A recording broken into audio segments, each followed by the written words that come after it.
Mrparka here for a DVD Fiends review. I know it's been I missed a couple weeks back, but that's because my computer was crashed. I'm trying to make it up. I know it's going to be a little late.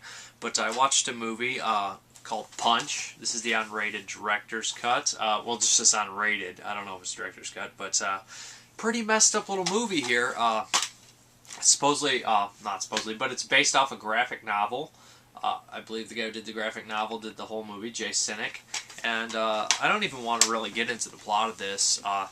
It's very strange. It kind of pits two gangs against each other in a kind of future, or I don't know, future, post-apocalyptic world. Everything is very stylized. Have you ever heard of it's too stylized sometimes for its own good. Very weird, slick, but stupid sometimes dialogue.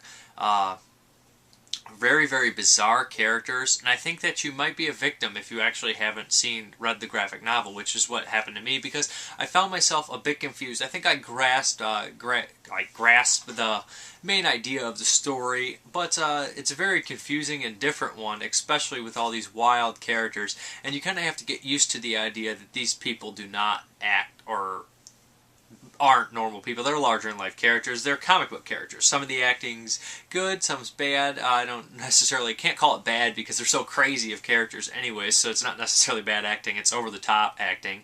Now, I don't know if this is for you. I'm going to put the trailer on. It's kind of like two gangs and all introduction characters and stuff like that, introduced by names. They all have nicknames, and they all do rhyming dialogue, and there's narration, and there's characters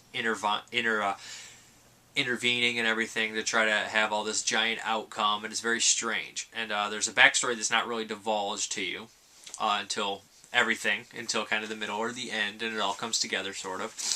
But anyways, it is extremely violent. If the story confuses you, maybe you pop it on during a party, and the violence is insane.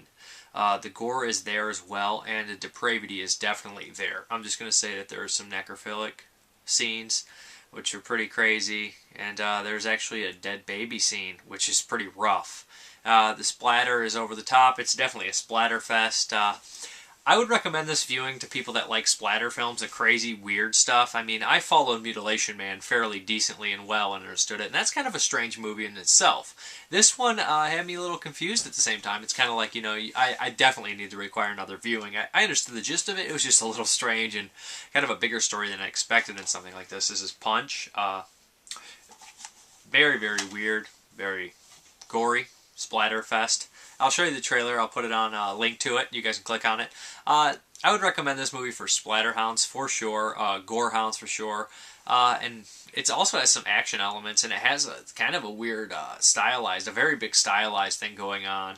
Very strange plot, very weird, and very kind of almost one of a kind. I've seen stuff like it, but not quite it. It's really weird, and I don't really know how to explain this one too well, except that stylized splatter flick with maybe a little too much style thrown in, and a lot of characters. I guess they serve their meaning in the end. You'll have to see it if you know what I mean. Thank you for watching, and have a good one. Bye.